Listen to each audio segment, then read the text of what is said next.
Morning everyone, afternoon, evening, wherever you may be. Another market review here. Tuesday market review, doing these weekly. If you didn't know that already, I do these market reviews weekly, so come and check my channel out every Tuesday. You can find me setting out a plan for the week ahead and just generally discussing the market, taking a look at a bunch of different coins and giving my outlook for the week ahead and also sort of like the month ahead on the higher time frame. Tuesday's a pretty good day to do it because Monday to me is a little bit of an anomaly day. Depends how the weekend trades. For example, the price action we saw here, we had a rally on the weekend and then a break up after the weekly open, which has happened 7 weeks in a row now, and all 7 times following the Monday into the Tuesday, we have backfilled what I like to call a weekend gap. So the weekend gap for me, or what some people like to call a CME gap, I prefer to look at it from the Friday close to the weekly open, and then what we have here is a weekend gap. So you could pretty much make this area a blank, sort of like a blank like this, and then basically any trading that happened over the weekend is a gap, and then eventually we get back filled Tuesday, and that's happened 7 weeks in a row now. The prior ones obviously happened when we were in a range. We can see here, for example, Sunday pump. Weekly opened, we pumped up, and then we retraced, right? So we're doing the same thing again here. This time around, obviously, we were in a trending market, so slightly different, but something I want to comment on is the amount of spot selling that's been done right now. I think there's quite a lot of perps still long in. Meanwhile, we have a large whale offloading. We can see, you can follow this account, look on chain. It's pretty good for directly updating you with deposits and withdrawals on whales, and especially someone with this amount of size, 10 billion on Bitcoin, which, you know, is not necessarily loads in previous cycles or historically earlier in the cycle. You know, we're a much larger asset now. This would have been detrimental to the market, but as of right now, you know, the seller is clearly selling and offloading. We can see that from the spot volume, and also the open interest is likely coming in from fresh longs that are getting taken out. We can see with the liquidations as well. So not personally looking at long in this just yet. We have CPI in an hour, so hopefully I can get this edited and uploaded in time for CPI. Depending on how we react around CPI and the numbers that come out, I will look at taking some potential longs. I think this is a pretty good place to hold for majors. Here, sort of under the weekend lows, you know, we swept those weekend lows, we backfilled the weekend gap, we filled some SP down here from back on Friday. Obviously we have some single prints way back down towards 113, which I think is the next stop if we cannot bounce from this 116 region. Personally, I won't long into this area blindly, just based on the spot selling. I'd like to see a bit of a shift in price action, probably back above 17.7 and the developing daily VWAP and the developing weekly value area low. If we can get back above 17.7, I would consider taking a long. That's if I'm not already long from some sort of order flow or structure trigger, right?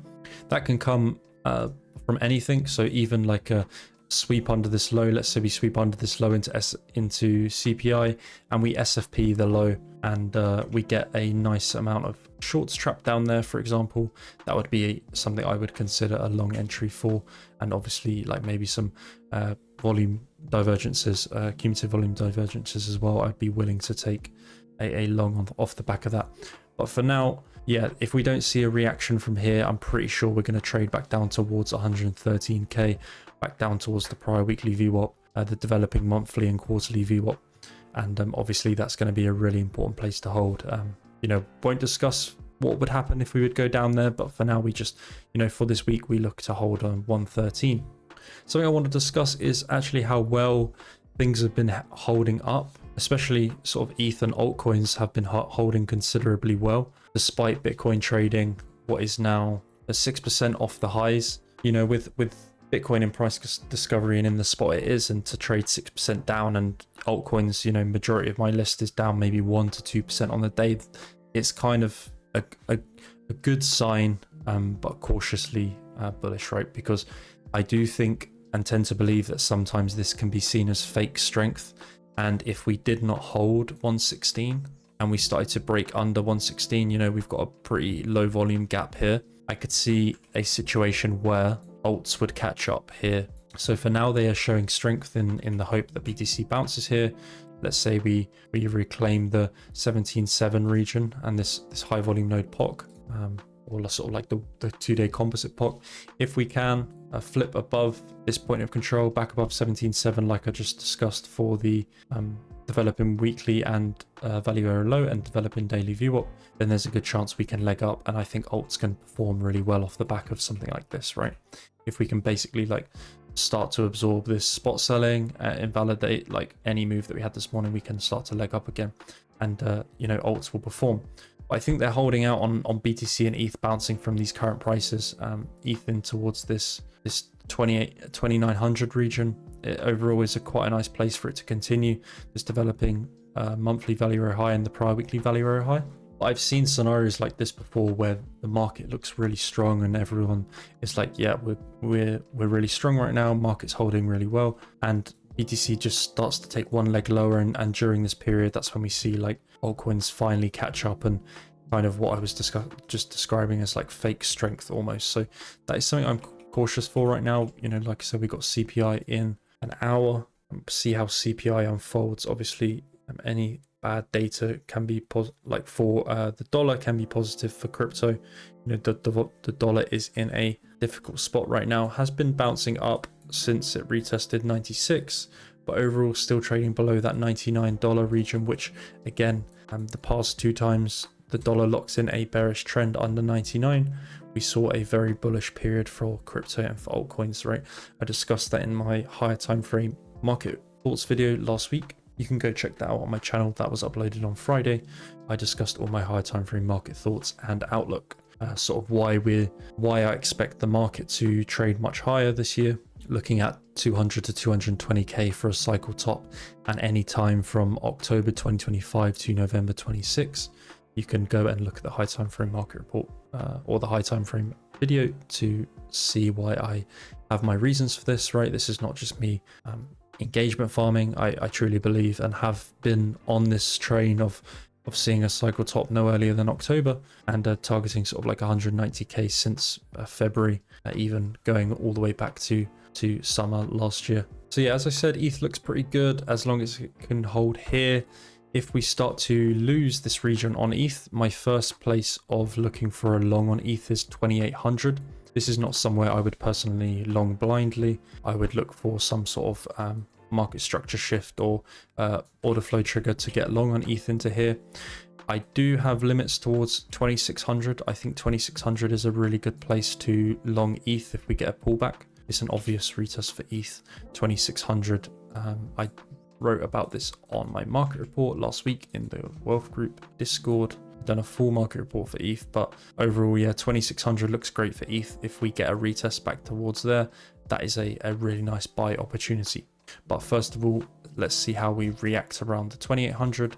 If we don't hold here, then next stop is 2600. Now discuss some altcoins. I think it's worth in this price action, given how strong altcoins look, I think it's worth that you set limits in obvious places. And by what I mean by obvious places is simple sort of support and resistance flip with good volume. So right now I have a limit set at 241 on XRP, simply based on the high volume point of control. Whether we actually get a 15% pullback on XRP, 15-16% pullback, I'm entirely unsure, but if we did, that would be a really nice place to be a buyer. So setting some limits there for now in the event that, let's say, BTC does want to take a trip down to 113, 110, I think we could see a nice move down from alts before a really strong bounce from there.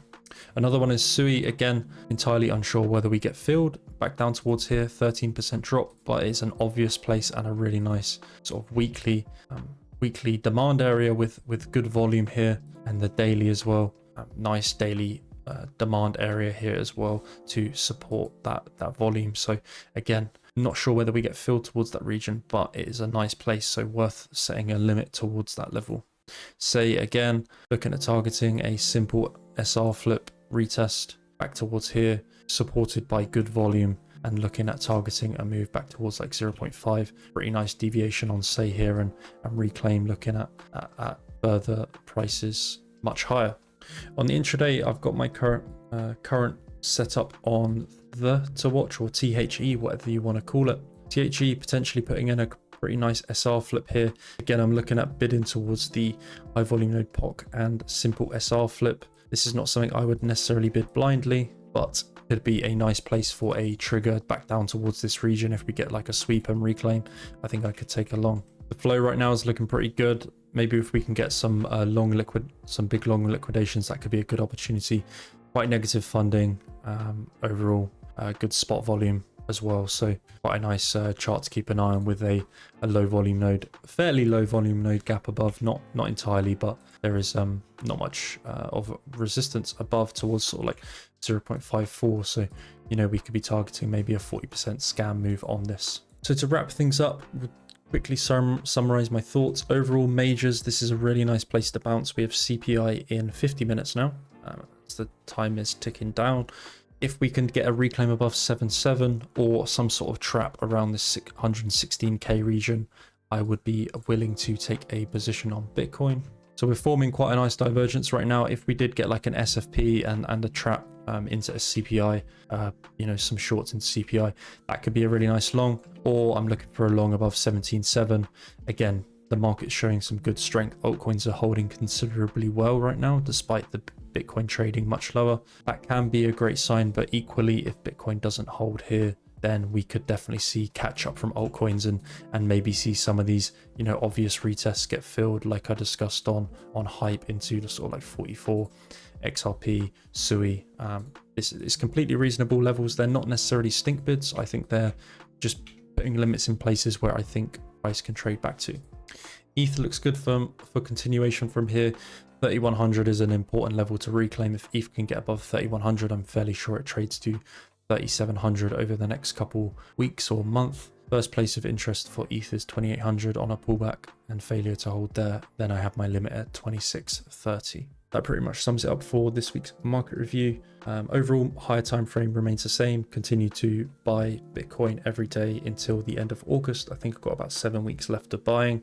I think I calculated that on Sunday. So a lot of sats to stack, and obviously the lower the prices, the better for our average entry. Looking at selling from October onwards. And yeah, I hope you guys enjoyed. Check out the socials in the link below. Join the Discord. It's going to be a good place to be for the next few months, especially with this altcoin PA that's clearly shifting a little bit. See you guys on Thursday for the Charting from Blank episode. Bye bye.